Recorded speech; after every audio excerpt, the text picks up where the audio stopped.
بسم اللہ الرحمن الرحیم۔ السلام علیکم ورحمۃ اللہ۔ دنیا کے بدلتے ہوئے حالات میں اس وقت عالمی اسلام ہے اس کے اہمیت کے اندر بہت زیادہ اضافہ ہو چکا ہے، اور ساری دنیا جو ہے وہ اس وقت دیکھ رہی ہے کہ عالم اسلام کی جانب سے کیا موقف آتا ہے اور جنگوں کے اوپر جو ہے ان کی جانب سے کیا بات کی جاتی ہے۔ کیونکہ دیکھیں، زیادہ تر جو پاکستان کیا دنیا کی تاریخ آپ اٹھا کے دیکھ لیں تو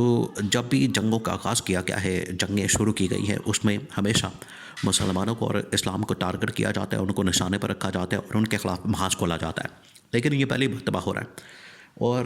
یہ تو خیر عمران خان نے ان کو آ کے سمجھایا۔ عمران خان نے تاریخ کے درست سمت کی طرف کھڑا ہونا بہتر سمجھا، اور عمران خان نے نہ صرف پاکستانی قوم کو اس حوالے سے شعور دیا، پورے پاکستانی قوم کو اس حوالے سے آگاہ کیا، بلکہ دنیا کو بھی اس حوالے سے آگاہ کیا کہ جنگوں سے آپ کسی مسئلے کا حل نہیں نکال سکتے۔ جنگیں جو ہے بذات خود اپنا ایک مسئلہ ہے، جنگوں کے ذریعے سے آپ کسی مسئلے کا حل نہیں نکال سکتے، بلکہ جنگوں کی وجہ سے مسائل کے اندر اضافہ ہو جاتا ہے۔ یہ عمران خان واحد شخص ہے جس نے اس طرح کی بات کی اور اس طرح کا موقف اپنایا۔ یہ ہے عمران خان کا موقف، اور عمران خان آج تک اس کے اوپر قائم و دائم ہے۔ عمران خان ٹس سے مس نہیں ہوا، ہلا نہیں، اور اسی موقف کی آج دنیا کے اندر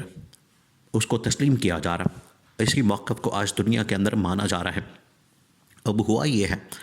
آپ کو پتہ ہے کہ اس وقت آپ امیجن کریں کہ دنیا کتنی تیزی کے ساتھ تبدیل ہو رہی ہے۔ 2025 کا جو سال ہے یہ اس وجہ سے بہت اہمیت کا حامل ہے۔ لوگ ابھی اس سال کو سمجھ نہیں پا رہے، اس کی اہمیت کو سمجھ نہیں پا رہے، ان کو اندازہ نہیں ہو رہا کہ کتنے بڑے بڑے واقعات رونما ہونے جا رہے ہیں، اور اگلے کچھ ہفتوں کے اندر یہ اتنا بڑا محاذ کھلنے والا ہے یورپ اور امریکہ کے درمیان، جو ان کے درمیان ایک جنگ کی صورتحال پیدا ہونے والی ہے۔ کیونکہ اب جو وار تھیٹر شروع ہونا ہے وہ امریکہ یا جو عالمی طاقتیں، صہیونی طاقتیں یا طاغوتی طاقتیں ہوتی ہیں، انہوں نے اسلام یا مسلمانوں کے خلاف جنگ نہیں لڑنی، بلکہ اب یورپ اور امریکہ دونوں آمنے سامنے آ چکے ہیں، جو پہلے کسی زمانے میں آج سے 40 سال پہلے، 50 سال پہلے، 100 سال پہلے یہ مل کر دوسرے ملکوں کے خلاف، امپائرز کے خلاف، طاقتوں کے خلاف محاذ کھولتے تھے، اب آج یہ آپس میں خود لڑ پڑے ہیں۔ تو یہ ہونا تھا، یہ فطری بات ہے کہ جو ایک وقت میں آپس میں اکٹھے ہوتے ہیں، دوست بن کر حملہ کرتے ہیں دوسروں پر، آخر کار خود بھی لڑ پڑتے ہیں، اور آج ان کے ساتھ یہی ہوا ہے۔ اسی کانٹیکسٹ کے اندر محمد بن سلمان نے ایک بڑا اہم ترین رول پلے کیا۔ عالم اسلام جو ہے اس حوالے سے اکٹھا ہو رہا ہے۔ اب اس کانٹیکسٹ کے اندر محمد بن سلمان جو ہے انہوں نے ایک بڑا اہم کردار ادا کیا۔ انہوں نے یہ کہا کہ ہم روس اور امریکہ کے درمیان ایک دوستی کرواتے ہیں، اور یوکرین کے اندر جو اس وقت جنگ کھلی ہوئی ہے، یوکرین کے اندر جو اس وقت محاذ کھلا ہوا ہے، اس کو ہم بند کرتے ہیں، اس کو ہم کلوز کرتے ہیں، چیپٹر کلوز کر دیتے ہیں، اور ان کے درمیان سیز فائر کرواتے ہیں، ان کے درمیان جو ہے وہ ہم بہتر کرواتے ہیں معاملات کو۔ تو محمد بن سلمان نے تو اس حوالے سے سعودی عرب کے اندر ایک اہم ترین میٹنگ کال کی۔ اس کے بعد یہ ہوا کہ یہ معاملہ سلجھنے کے بجائے جو ہے وہ الجھ گیا، کیونکہ یہاں پر یوکرین کو جنگ بندی کے لیے راضی تو کر لیا گیا، یورپ کو راضی کر لیا گیا، روس کو راضی کر لیا گیا۔ اصل میں پھٹا تو تھا روس کے درمیان اور یوکرین کے درمیان، لیکن یورپ جو ہے وہ بیچ میں اپنا لچ تلنے کے لیے آ گیا، یورپ کی جانب سے لچ فرائی کیا گیا۔ یورپ نے آ کے جب یوکرین کی حمایت کر دی، یوکرین کی سپورٹ کر دی، تو معاملہ جو ہے وہ بگڑ گیا۔ اب کیونکہ ان کے درمیان ایک محاذ کھل گیا ہے اور یورپ اور امریکہ آمنے سامنے آ چکے ہیں، تو اب عالم اسلام کی جانب سے فیصلہ کیا گیا کہ 57 اسلامی ممالک کو اکٹھا کیا جائے، اور یہ جو ایک نیا محاذ کھلنے جا رہا ہے، اس کا امپیکٹ جو ہے وہ پاکستان اور عالم اسلام کی طرف بھی آ سکتا ہے۔ تو یہاں پر اب لیڈرشپ کی ضرورت ہے، یہاں پر لیڈرشپ کا کام آتا ہے، یہاں پر لیڈرشپ جو ہے وہ اب سامنے آتی ہے۔ اب معاملہ یہ ہے کہ اگر عالم اسلام اور پورے کے پورے اسلامی ممالک، 57 اسلامی ممالک، ان کی جانب سے OIC کی میٹنگ کال کر لی گئی ہے، جو کہ تقریباً 10 سے 15 رمضان کے درمیان ہونے والی ہے، 10 سے 15 رمضان کے درمیان، اور اس دوران جو ہے یہ جو 57 اسلامی ممالک کی تنظیم ہے ان کا اجلاس ہونا ہے۔ اجلاس آپ کو پتہ ہے کہ سعودی عرب کے اندر ہوتا ہے، لیکن اس کی اہمیت بہت زیادہ ہے۔ تو اب عالم اسلام کو اس چیز کا خطرہ ہے، ڈر ہے کہ کہیں یہ سارا کا سارا سلسلہ یورپ سے ہوتا ہوا ادھر جو پوری کی پوری عالم اسلام کی بیلٹ ہے اس طرف نہ آ جائے۔ اب ضرورت پیش آتی ہے، محمد بن سلمان نے تو اپنا کردار ادا کر دیا، لیکن محمد بن سلمان کی جانب سے جو کردار ادا کیا گیا وہ بڑے خفیہ انداز سے کیا گیا، اس طرح سے اوپن نہیں کیا گیا۔ جیسے کسی زمانے میں عمران خان اوپنلی بات کرتا تھا، عمران خان دنیا کے معاملات کے اوپر اور اسلامی، دیکھیں عمران خان کی جانب سے یہ کانسیپٹ دیا گیا۔ عمران خان آج پورا یورپ جو ہے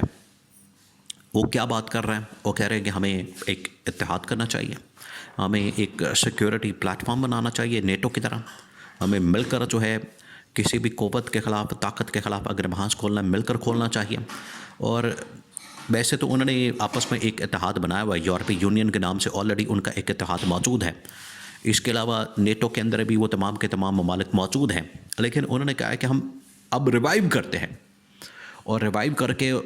سیکیورٹی کے حوالے سے اور اکانومی کے حوالے سے اب ہم نے زیادہ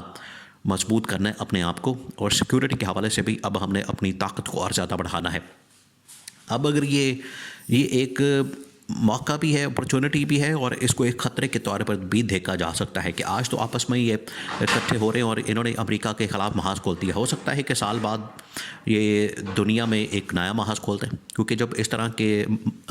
کے اتحاد بنتے ہیں تو ان کو پنگا لینے کی پھر عادت پڑ جاتی ہے۔ تو اگر انہوں نے کسی زمانے میں آگے آنے والے وقتوں کے اندر یہ عالم اسلام کے خلاف محاذ کھول دیا تو پھر کیا بنے گا؟ تو معاملات اور زیادہ بگڑ جائیں گے، خراب ہو جائیں گے۔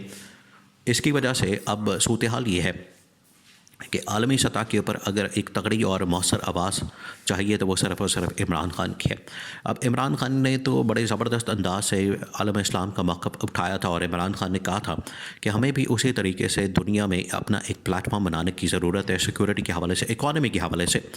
تاکہ اگر کسی سٹیج کے اوپر مستقبل میں حملہ ہوتا ہے عالم اسلام کے اوپر، کوئی نئی جنگ کھل جاتی ہے، نیا محاذ کھل جاتا ہے اور کوئی مسئلہ پیدا ہو جاتا ہے، تو ہم ایک پلیٹ فارم کے اوپر اکٹھا ہو سکیں۔ تو آج یہ OIC کی جو 57 اسلامی ممالک کی اہم ترین ملاقات ہونے جا رہی ہے، اس کے اندر 2 اہم ترین پوائنٹس ایجنڈے کے اندر شامل ہیں۔ ایک تو یہ کہ